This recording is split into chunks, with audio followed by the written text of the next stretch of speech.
You're up 17 points. You're up 34-17. Two reasons why they lost this game.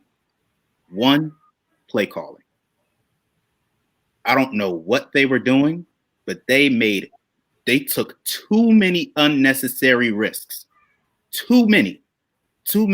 Your two running backs are producing. They're getting you yards. They're moving you down the field. And for some reason, you decide to throw a pass that you didn't have to.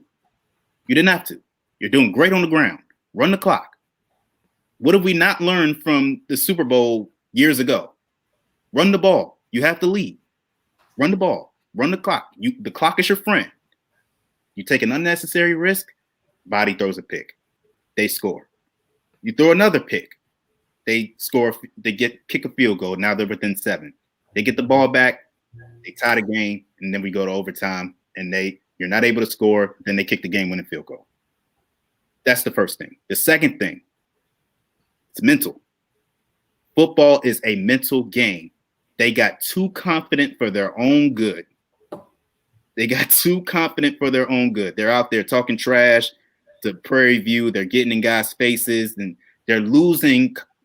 They're getting so lost in this rivalry that they don't understand that this game is still going. There's still time on the clock, so you're still vulnerable. They lost their concentration. They were so lost in the glitz and the glamour, and they're scoring, they're making big plays, and they let the game get away from here. That's what they need.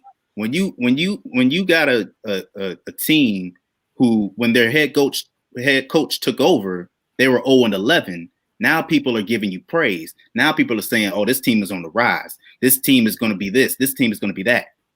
You're getting so lost in that. And when you're up 17, you're feeling that like this is our time. Remember, they guaranteed that they were going to win. They're going to win the SWAC. They were like, "Watch this." It's SWAC Media Day. Watch this.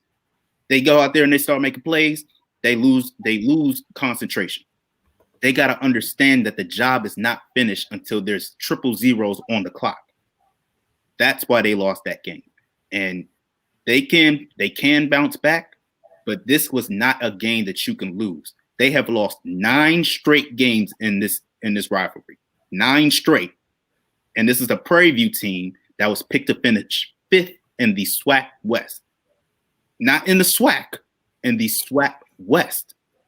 And this was your first chance to prove to people that you are going to be a competitor in the SWAC, that you're finally ready to be a contender, and you let the game get away from you because you do not execute down the stretch, and you lose your mental in the middle of the game.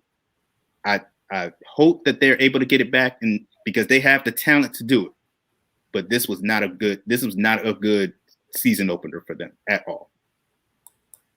Jarrett, some would say you have more fire and vigor than Texas Southern, the actual head coach, does.